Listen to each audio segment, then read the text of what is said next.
A very good morning to you once again and welcome to the Groenkloof Nature Reserve. Now imagine taking a trip down memory lane and seeing the likes of Utatu Oliver Tambo, Walter Sisulu, Nelson Mandela, Charlotte Maxeke, Yusuf Dadu, King Shaka, as well as King Faku, and that's just to mention a few. Well, that is exactly what the National Heritage Monument will do for you.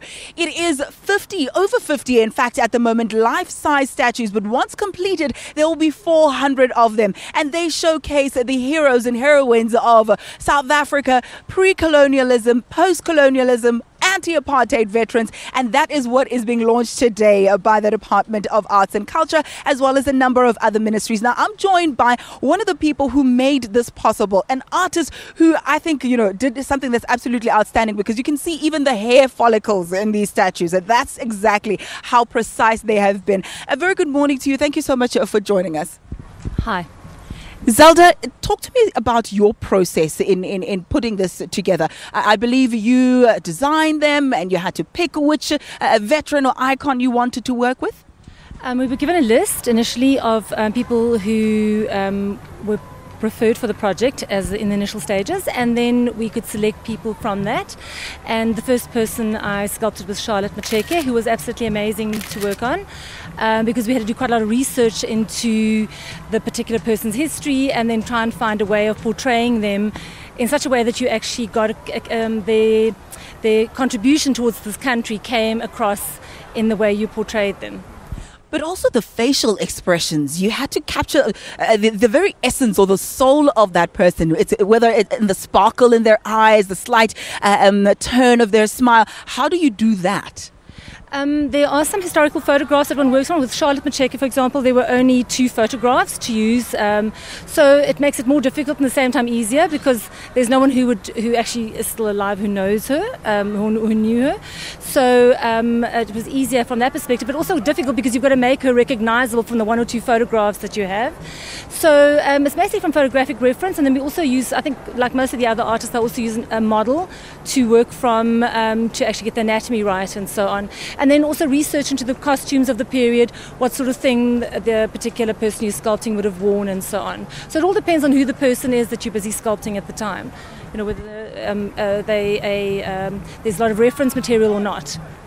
And talk to us about the process. A little bit earlier you said to me that it's the work of more than just one person. So you're there, you design it, you put it together with clay, but then it goes through another process. Just run us through that, please. So initially what happens is you would do the research, then you would take photographs of a model in my particular case, and then I would sculpt the figure in clay, and that would take generally about 2 to 3 months to sculpt the figure in plasticine, which is a sort of oil-based clay, or in sort of water-based clay, depending on which you prefer to use.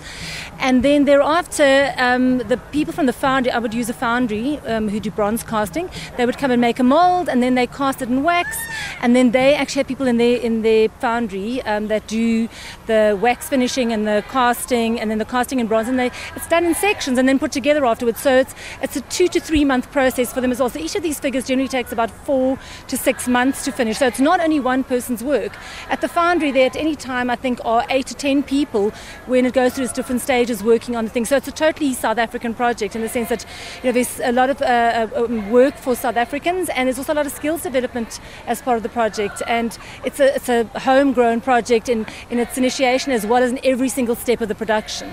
A homegrown project. I like your emphasis on that. Speak to us about the significance of this whole process for you here in South Africa now.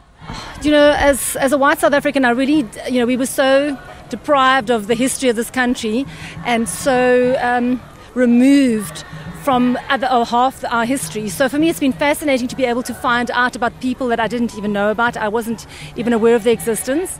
I mean, obviously, I've done the O.R. Tambo figure, and I mean, we all know about O.R. Tambo, but there were people like Charlotte Maxeke I'd never heard of. There was a street name for Charlotte, but I didn't know who she was. And so for me, on this particular, I grew up in Bloemfontein, so the Moshesh figure that I did, I had heard about Moshesh, and it was really important growing up in Bloemfontein to know about Moshesh.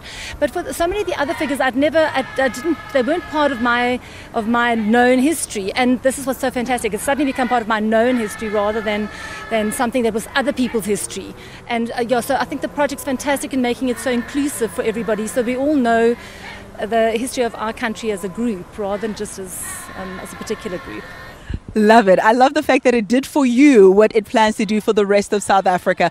Job well done, by the way. I took a look at the statues and they are absolutely lifelike. Thank you so much. A great artist who has contributed to this work, Zelda Stroud. My thanks to you again, Zelda. A quick ad break. Morning Live continues after this. Stay with us.